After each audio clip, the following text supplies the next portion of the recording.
Big boss season 9 లో ఎప్పుడు ఏం జరుగుతుందనేది ఊహించడం చాలా కష్టంగా ఉంది. ఈ విషయం పక్కన పెడితే బిగ్ బాస్ హౌస్ లో ఈ రోజు వీకెండ్ కావడంతో హోస్ట్ నాగార్జున గారు బిగ్ బాస్ హౌస్ లో ఉన్న కంటెస్టెంట్స్ కి అదిరిపోయే బుర్రపాడు ట్విస్ట్ ఇచ్చారనే చెప్పాలి. ఇందులో భాగంగా నిన్న సంజనాని మిడ్ వీక్ ఎలిమినేషన్ లో భాగంగా ఎలిమినేషన్ చేసేశారంటూ హౌస్ లో ఉన్న కంటెస్టెంట్స్ ని నమ్మించారు. అయితే మళ్ళీ సంజన రీ ఎంట్రీ రావాలి అంటే హౌస్ లో ఉన్న కంటెస్టెంట్స్ లో కొంతమంది సాక్రిఫైస్ చేయాల్సి ఉంటుంది.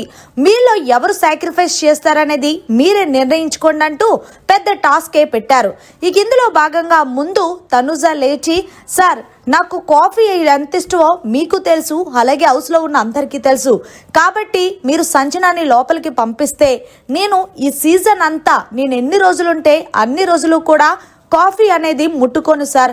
నేనైతే నా కాఫీని నాకెంతో ఇష్టమైన దాన్ని సాక్రిఫైస్ చేస్తున్నానంటూ తనుజ కళాఖండిగా సంజన కోసం డెసిషన్ తీసుకుంటున్నానంటూ చెప్పేసింది.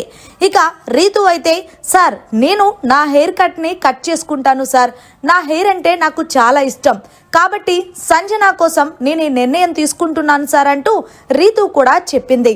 సో అందుకే సంజన గారిని వీళ్ళిద్దరూ సాక్రిఫైస్ చేశారు కాబట్టి హౌస్ లోకి సంజనాని మళ్ళీ పంపించారు.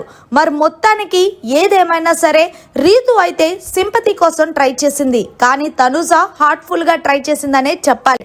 మరి మీరేమంటారు? తనుజ రీతు తీసుకున్న డెసిషన్ పై మీ అభిప్రాయాన్ని కామెంట్ రూపంలో తెలియచేయండి. మరిన్ని లేటెస్ట్ లైవ్ అప్డేట్స్ కోసం చూస్తూనే ఉండండి మీడియా కార్నర్.